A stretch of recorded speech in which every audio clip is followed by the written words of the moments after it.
It's the final tune.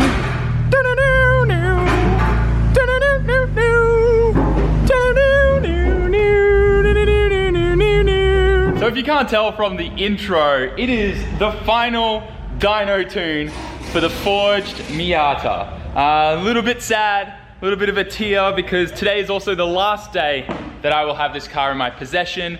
I'm really excited for the winner to come and get this tomorrow and just have a really good time. But as you guys know, I've been betting in the new clutch all this time, and it's time to do some power runs, see what our top number is, then we're gonna turn it down to a really nice, reliable level where we can then hand the car over to the new owner, and then if he wants to turn it up later, he can come back and do exactly that. So the first step to any good time is you gotta strap it down, boys. Oh, is there a dyno graph under there? Look at that. All right, we're just gonna insert this little guy here.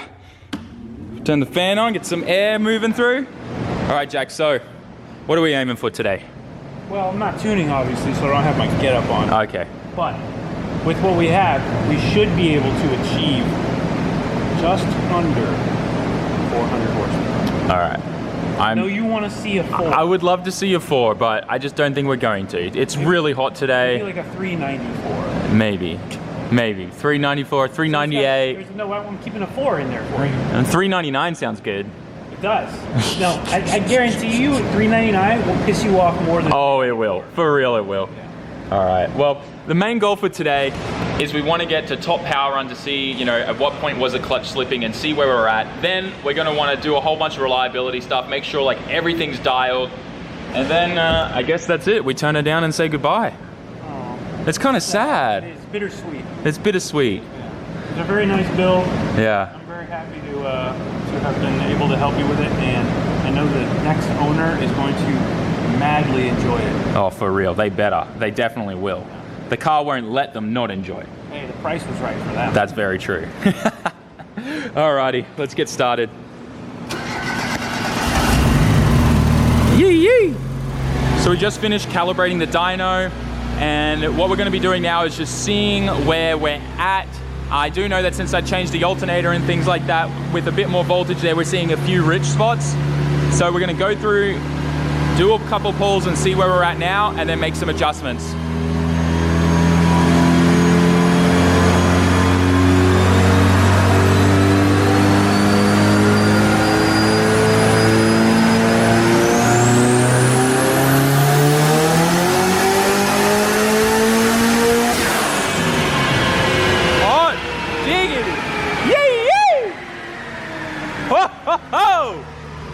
Yo, she's close. So close? What do you mean so close? 383. Jeez. I'm about to go to 7-Eleven and get some ice bags. It's hot today. It's very hot. It's like what, 96, 97? Yeah, it's probably 100 in here. Yeah. Very hot. So going for another pull right now, make some more adjustments and work our way up and get this dialed.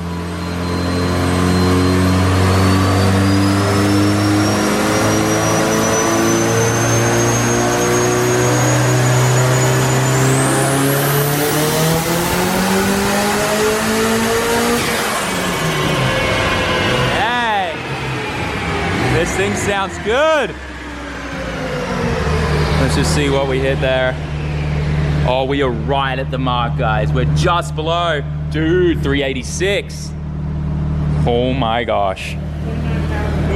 29 pounds, so we're literally right at our limit then. Yeah. We're getting there. AFR was like mid-12s. Mid-12s, so it's actually on the money. Okay. It's right there, it just needs to cool off. Just cool her off? Woo-hoo-hoo. And like, just from your perspective, because you're very experienced with Miata motors and tuning and stuff, any extra degrees of timing here is not going to benefit us at all. Probably not. No. Because we're so close to what I would consider safe. The maximum. Yeah. You know, okay. I mean, it could probably take more timing. Yeah. The motor's built for it. Yeah. But it won't make more power. Yeah. It's just going to be yeah, because at one point, like, I think I remember briefly, like, the more and more timing you add, at some point you'll start to see the torque curve and everything be affected and come down in power. There's a point of a diminishing return. Yeah. So we're well beyond that. We're right at that, like, threshold. That threshold? Interesting. realistically, at this point, it's just temperature. Just temperature? Yeah. If we could squeeze more boost out of it, which I know this turbo could do, but if we could get another pound or two of boost out of it, it would probably throw us over the top. Ooh. So, okay. there's that too. We might give that a shot. We're so close. I don't know. See, I know if we hit the 390s, you're going to be way more than tempted. Way more. You're gonna be obsessed. Yeah. So. I mean, it's not my fault that the Florida weather's hurting us so bad right now. It's very hot. It is the hottest it has ever been, and that I've ever been here in Florida, and I've been for 2 summers now. So. You know. Yeah. So right now we got the bags of ice there, cooling everything down, and it's pretty much just the waiting game. At this point, we want to try to get the intake manifold and all the piping and stuff like that as cold as we can, so we can get the best run, right? Because right now it's so hot here that our IATs are really affecting our power. Yeah. Ambient air is 100 degrees. Yeah. So, I mean, as soon as it gets into the motor, it's 130, 140. Easily. So, we've got the bags of ice on there to try and cool stuff down. This is a very standard trick a lot of drag races and things like that use to cool down everything so that then they can get a really good pass, right, and get as much power as they can. We're just chasing denser air. That's all we want. Yeah. We really only need 15 horsepower. 15 horsepower is all we need. So, we're hoping that the couple bags of ice we got in there, cooling everything down, we should be good to hit it. I'm gonna quickly give the camera to someone because I'm gonna hold the fan to push some colder air into the turbo. Just line her up.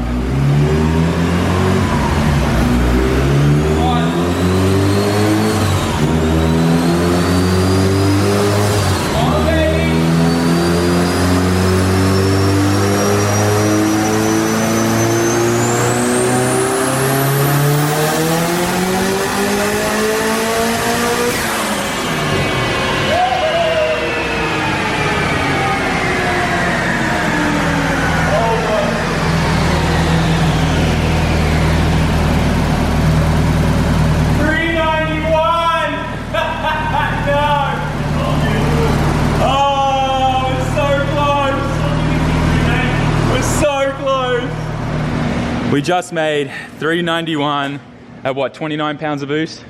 29, yeah, just under 30 right. Yeah. So look, we can squeeze more boost out of this turbo. It will do it, which will probably fill this in to 400, but... Let me try to freeze the intercooler. We're gonna freeze it? Let me try. Okay, but how are you gonna freeze it? Nitrous? Okay. Not much left in here, but I can try and freeze it. All right, let me get that out of your way, sir. We're doing some dirty tricks now. See if it works.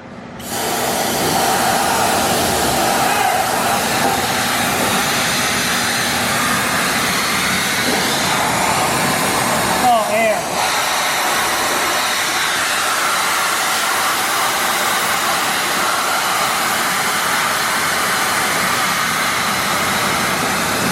Pretty much nothing in that bottle. Man, I almost want to get the bottle out of the Miata, but Yeah, empty. empty. Did it make any difference at all though? Oh, it's just a little bit cool, nothing.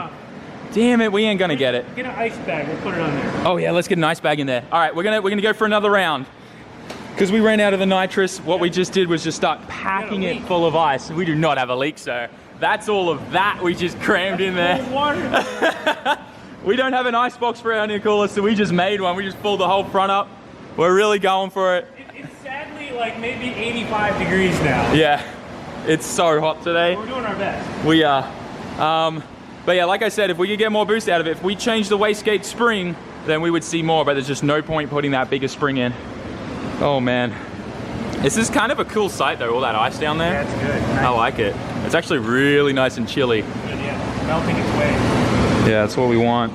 Get this thing icy cold. Intercooler feels really cold.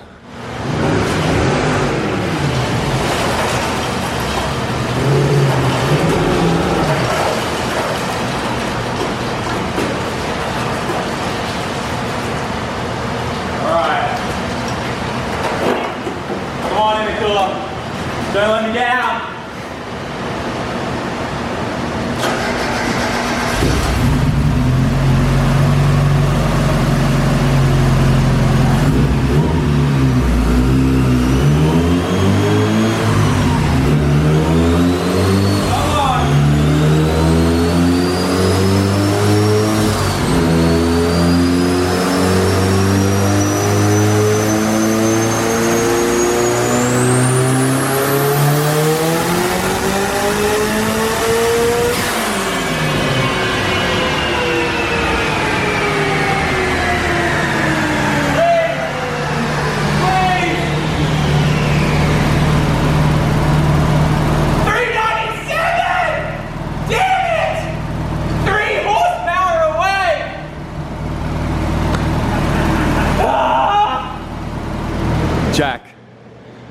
Your dyno's a heartbreaker.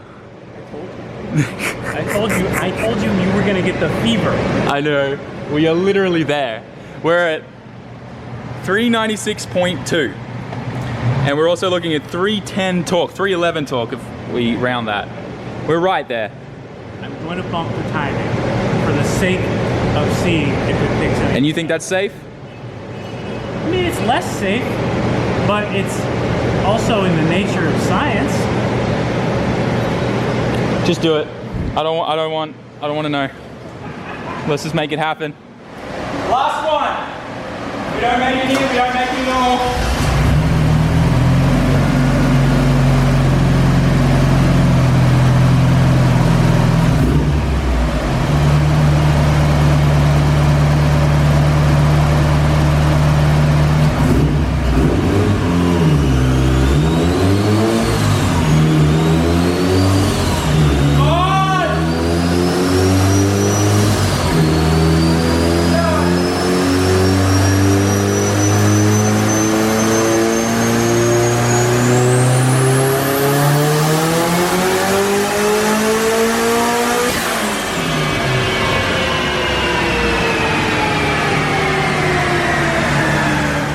Don't look? Why? Don't look? 3, 2, 1, look. Yo! Yes! 401! Yes! Yes! Yo! Where's your lab coat at, mate? You made some power today. I told you. We worked for that. The most horsepower with Oh my God, we worked so hard for that. There it is.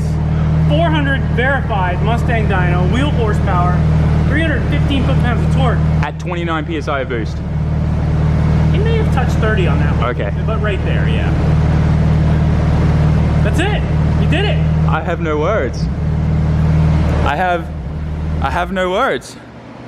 Nothing to complain about now. Dude, that's insane. We're literally at 315 torque at 6,200 RPM. Raging. Oh, I can't wait to look at this graph. This looks so good. So there we go. We made into the 400 class. Now, if we had stiffer springs, we could be at 32 PSI right now, easily. Yep, and rev a little taller too. Yeah. I can feel, I think that it's right at the floating edge. Yeah. So that's We'll leave it there. Yeah. We'll leave it there. Jack, my guy, thank you so much. I knew we'd do it. We did it. Florida's heat is no match. Man, I don't know, like, if the camera can see just how much sweat is on my face right now, it is so hot in here, it is dangerous. Like, I am drinking so many fluids and stuff to try and stay hydrated, but this heat is no joke. Just adding that outside may only be 92 degrees, but in this shop, it is well over 100. Yeah. Yeah, the air pockets in here and gets really hot. Yeah. Especially after a couple of pulls on Dyno pulls, yeah, and all the heat coming off this thing. All the ice is gone. All the ice is gone. All gone. 2 full bags in there. Yeah. Did its job though. Oh, it did. We got it. So Damn. 20 horsepower we basically picked up by cooling the car off. Yeah. And I bumped the timing a little bit, so. And no clutch problems whatsoever this time around. So there you guys go. If you're after a good clutch, I guess, for one of these motors, definitely hit up that Flying Miata one. That worked like a treat. And I bedded it in with about 3 tanks of E85 and I did about close to 200 miles worth of driving on it. So it was pretty good. Oh. It was already hot again. Yeah. Wild. It's just Florida, man. It's insane. So I really have no words, Jack. 400. We made 400. That's insane. Now you can go home happy. And it was consistent too. That's the best thing I love about it. Back to back. Yep. Up until we just got over 400 though. Yeah. Up until then we were like right in the 380s, 390s. Yeah, it's definitely not suffering by being run hard. No. It loves it. It loves it. I think a lot of people, and I know I've said this a lot throughout this build, but a lot of people take these motors for granted, for sure. I think you can get a lot out of them for the amount of money you put into it. It's a no-brainer. I don't know of too many people that are making 400 wheel horsepower on a Mustang dyno with this motor. For real, That's yeah, really good. 100%. You know, dyno jet, this would be 430. Dude, let's go to a dyno jet right now. Get that number. But let's have a look at this graph. All right, so talk to us, Jack. What do we got here? Basically, I didn't get on it until around 4,000 RPM. I was doing that purposely to put less strain on the rods. Okay, yep. So I wait until 4,000, jumped on it. Yep. You can see the transient's pretty good. Yep. And power was the delivery was very smooth. It was That's insane. Very good. That's so When good. you see a nice convex curve like this, that's Yep. you've chosen the right turbo Yep. for your setup. Because if this is the other way, if it's concave, Yep. it's very laggy. Yeah. And that would indicate to me that you're using too big of a turbo. Yeah. Obviously that would be okay for like a drag racing situation where you're able to spool the turbo up pre-launch. And Yeah, stuff yeah, like yeah. that. Anti-lag and all that stuff. Right. But for a daily driver, for a street car, for a circuit car, for a Drifting. normal, for drifting especially, you always want to see a convex curve like Yeah. that. And you want to see torque as soon as possible. Yeah. So- And honestly, this power band is really usable, especially for drifting. And this is a high revving motor. It likes to rev high. Well, yeah, I let up at 7,500 and you can see it was flat. Yeah. But it wasn't falling. No. So it was happily making power at that point. Yeah. A nice set of valve springs, a little bit of tightening up on the valve train would allow us to extend that past 8,000. For real. No problem. Yeah. Man, I'm so excited to experiment with this motor some more, and then maybe next time in the future when I'm out here in Florida. But Yeah, we'll do a full built head next time. oh, dude, that'd be insane. But I know of guys that are running 600 horsepower at the drag strip and running like high 8s with the stock 1.6 head. That's wild. That's insane. Of course, different drivetrain, which is obviously something that's a limiting factor on this as well. Like, you know, if I went to the street and dropped the clutch at this power level, everything would break. Well, hopefully it would just break loose. Yeah. Well, that's why we got the Valino tires there. So. Yeah, shout out. Yeah, pretty much. These things are epic, but yeah. At the end of the day, I'm so happy we reached our goal. I have no words. I'm ranting on, but did we miss anything? I don't think so. I'm so happy. That's it. I think we left it all on the table there. Yeah. That's it. There we go. Well, if you guys got a Miata, you want to drop a bit of money, this is the build direction I would go if I were you. Definitely really cool. 400 wheel horsepower verified. Yeah. And if we had a stiffer spring in that, you'd be making that without having to do all the ice stuff we had to do today. A little bit more boost. Yeah, because this turbo will spill to 32 PSI, no problem. Very impressive. Yeah. But for what it is, this turbo, I mean, if you think about it, this is this very small turbo. Yeah. We're not talking about a big turbo at all. No, So this it's- turbo is appropriate Yeah. for a small sub 2 liter motor. Yeah.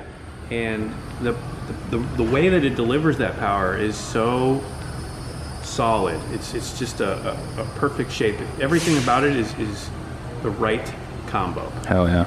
It's good to hear. Garrett, you guys did well, but it's time to pass it on to someone else. Ask him what you think. Yo, Ruddy, have a look at that graph. Where the numbers at? Dang, 400, huh? Yeah, That's big. did pretty well. Wow, the torque's pretty high as well. Yeah. That's So we racing today? How with my car? My car's broken. It's not broken. My car will break up if we do that. Yeah. Just breaking up and broken are two different things. Well, yeah, I guess. But there's no point of racing if it's fucking That's true. like that. I'll give you that. That's true. I don't want to race someone with a hurt car or a hurt motor. It's not hurt. I still might go to the autocross. I'm desperate. You see? Dude, I want to get that trophy. let me Next go video look- coming to the channel, I blew up my Roadster. Let me go look at his car. All right. So there we go, guys. I can't think of a better way to end this build with the final dyno tune of the car. We saw its max number with everything in the engine bay. I haven't touched anything, changed springs or anything. Yes, we got some denser air by putting some ice in there and making things cold and stuff. But to see a number of 401 on that is just, it's so bittersweet, especially considering this thing tomorrow will no longer be in my possession. But I had so much fun. I learned so many things with this. This was the first car, like engine-wise and everything, that I built from the ground up myself. And you know, going through, talking to different companies, finding out what's the best combo for this engine, and you know, the displacency, the forge kit, and all that kind of stuff. To go from like literally supposedly a rod knock $700 Miata to this, I would happily say that this is probably a $10,000 Miata right now, just with how much parts and things that are in there, which we'll do a video on and probably break it all down later. But to have this, making this power level at this power to weight ratio, that is the biggest thing here. This is only 400 horsepower, yes, but what you need to take into account is the weight. Now, if you were to compare this to like a GTR, to have the same power to weight ratio, the GTR would need to be making roughly around 750 horsepower to get the same in the seat feeling. And don't get me wrong, there's a lot of other things, you know, when it comes to drag racing and stuff like that. Like if you were to put a GTR next to this thing on the drag strip, the GTR is going to launch harder, all-wheel drive and things like that. This thing's going to have traction issues and stuff. But if you just look at the pure number of power to weight ratio, this is faster. Technicalities aside, I'm not going to claim that this is faster than a 750 horsepower GTR because I know there's a lot more at stake there. But anyways, that aside, it's just cool to look at the numbers and to see what you've built and what we've produced. I'm ranting again, but guys, I really hope you've enjoyed this build series. I'm trying not to get emotional because this is really like the end of me and this car. Hopefully though, sometime in the future I get to see it again. And I know it's like kind of like the usual thing where YouTubers buy back their first giveaway cars. I know that happened with Chris and his Rice and Miata, and if I ever get the opportunity to buy this back, don't you worry, I'll take it in a heartbeat because, I mean, I ain't done with Miatas, and I definitely don't want to be done with this if we can prevent that. But anyways, that aside, guys, hope you enjoyed this. It's sad. Well, tomorrow's your day. You get picked up and you go home, well, to your new home, and I go home. So that's a wrap, guys. I hope you enjoyed this video. I hope you're not too emotional, but we had fun and that's all that matters. So smash that like button, write us a comment. Tell me what was your favorite thing about this build. And I'll catch you on the next one. Peace out. Jamata.